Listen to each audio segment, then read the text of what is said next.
Hey guys, welcome back. It's Rein with another installment of my wedding vlog series. If you're new to the Anointed to Bling channel, I want to welcome you. If you're not, welcome back. I appreciate you for tuning in. Today I want to show you how I made these quick little candle holders that I'm going to use for floating candles.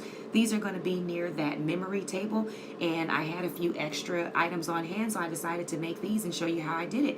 Here's a tutorial coming up right now.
So jumping right in here, I went ahead and hand painted the bottom of the candle holder as well as the glass vases. What I did is I taped it off and then just using the black acrylic paint and the paintbrush, painted those until I got a coat that I like. The spray painting really didn't work for this. For some reason it was a little runny, so it was just a little bit easier for me to hand paint. And I'm not really worried about that edging.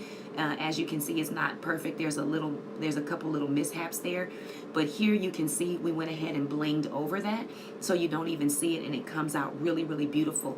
Please excuse the lighting. I know it's a little bit hard to see that gold. I don't have a room as of yet that really shows the lighting here, but what I did is I took a strip of that gold bling that we used on the memorial projects, which I'll link the video to after this, and wrapped a strip around that edge, and then around the top I went ahead and wrapped a couple of layers of that bling.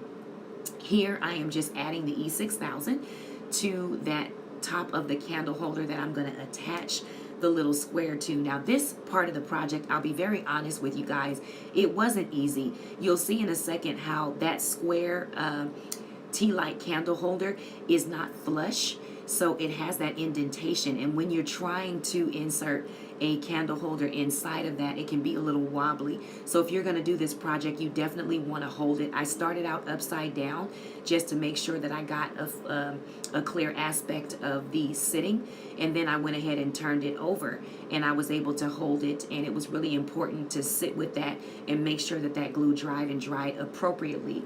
So you definitely want to have your leveler on hand. I needed to make sure that this was even, because the worst thing in the world is a leaning vase. And so once I got things even, I let that go ahead and set and dry. And here it is, final project. I really like how it came out. I can't say it was super easy. Those squares got the better of me, and trying to get that glass centered on the top was a little bit harder than I thought, but it was definitely well worth it. These are really going to look great on the memory table along with that vase set. I will make sure that I link that tutorial to the end of this video as well, so you can get an idea of the entire picture here. But these were really fun to make. They did come out nice. As you can see, I added a little bling to the end of that candle holder just to tie things in. So I hope you make this project. I hope you like this tutorial. If you did, give me a shout out, leave a comment, leave some love, share, and don't forget to subscribe if you haven't already. As always, I truly, truly thank you for tuning in. It means so, so much to me. And until next project, remember you can do all things through Christ who strengthens you. You guys have a great day. Be blessed. And here's some final looks.